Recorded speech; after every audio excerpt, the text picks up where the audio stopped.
Welcome to our channel BONG Foodies। আজকে আমি আপনাদের সাথে একটা সুন্দর স্ন্যাক্সের রেসিপি শেয়ার করে নেব।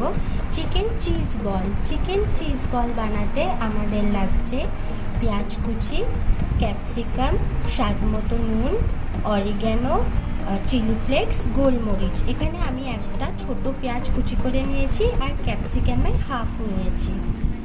যে আলু, এখানে আমি দুটো মাঝারি সাইজের আলু সেদ্ধ করে নিয়েছি। আর চিকেন, আমি 300 গ্রাম সলিড চিকেন ভালো করে মিক্সিতে পুরো পেস্ট করে নিয়েছি। আর লাগছে চিজ, এখানে আমি আমুলের স্লাইস চিজ ব্যবহার করছি, যেগুলো আমি এরকম লম্বা ভাবে কেটে নিয়েছি। আর আমাদের লাগছে ব্রেড ক্রাম্ব আর কর্নফ্লাওয়ার। চিজ বলটা তৈরি করার জন্য আমি আলু সিদ্ধটা প্রথমে নিয়ে নিলাম আর নিয়ে নিলাম চিকেনের পেস্ট করা। দেখুন চিকেনের পেস্টটা পুরো এরকম হবে। এরপর আমি এতে পেঁয়াজ কুচিগুলো দিয়ে দিচ্ছি, ক্যাপসিকাম দিয়ে দিচ্ছি, স্বাদ মতো নুন দিচ্ছি, গোলমরিচ গুঁড়ো দিচ্ছি, অরিগ্যানো দিচ্ছি, চিলি ফ্লেক্স দিচ্ছি। আমি এখানে অরিগ্যানো আর চিলি ফ্লেক্স 1 চামচ করে ব্যবহার করেছি। এবার আমি এটাকে ভালো করে মেখে নেব। চিকেন আলু দিয়ে ডোটা রেডি হয়ে গেছে। এবার আমরা বলগুলো করব। বলগুলো করার জন্য আমি প্রথমে আলুটাকে এভাবে হাতে পাকিয়ে নেব, যেভাবে আমরা নাড়ু পাকাই। এবার এটা একটুখানি চিজটা ভরার জন্য একটু পাকা করে দেবো। স্লাইস চিজটা আমি এরকমভাবে লম্বাভাবে কেটে রেখেছিলাম। এবার এই স্লাইস চিজটা আমি এর মধ্যে ভরে দেবো।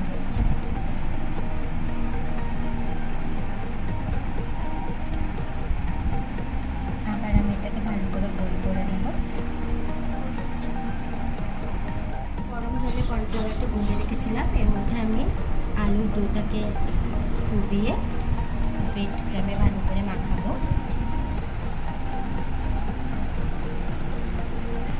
আবার আমি এটাতে আরেকবার ডুবিয়ে আবার ব্রেড ক্রাম্বটা মাখাবো, এতে উপরে ক্রাঞ্চটা ভালো হবে।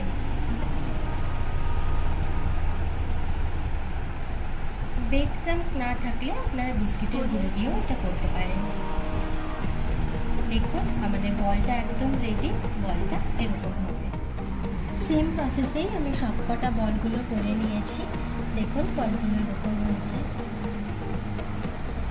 এবার আমি এগুলোকে হাফ অ্যান আওয়ারের জন্য ফ্রিজে রেখে দেবো। ফ্রিজে না রাখলে কী হবে, ব্রেড ক্রাম্বগুলো ভালো করে আটকাবে না। গরম তেলে দেওয়ার সাথে সাথে এগুলো ছেড়ে আসবে। তাই এটাকে আমি 8 ঘন্টার জন্য ফ্রিজে রেখে থেকে আমি বলগুলো বার করে নিয়েছি। দেখুন ব্রেড ক্রাম্বগুলো আর ঝরে পড়ছে না, পুরো একদম আটকে গেছে ভালোভাবে। এবার এগুলো আমরা নিজের জন্য আমি কড়াইতে সাদা তেল দিয়ে দিয়েছি। এগুলো ডিপ ফ্রাই হবে, তাই একটু বেশি পরিমাণ তেল দিয়েছি। তেলটা একটু গরম হতে দেবো। তেলটা এখনো গরম হয়, আমাদের মোটামুটি গরম হয়ে এসছে। এবার আমি এতে বলটা ছেড়ে দেব।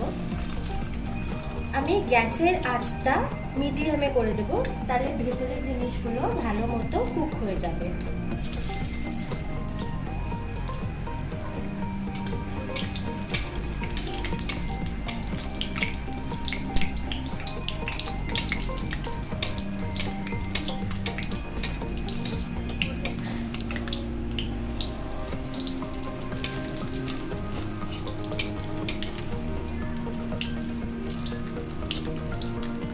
বলগুলো আমাদের ব্রাউনিশ কালার হয়ে এসেছে, মানে এগুলো অলমোস্ট ভাজা হয়ে গেছে।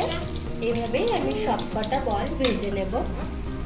আমাদের চিকেন চিজ বল একদম রেডি টু সার্ভ।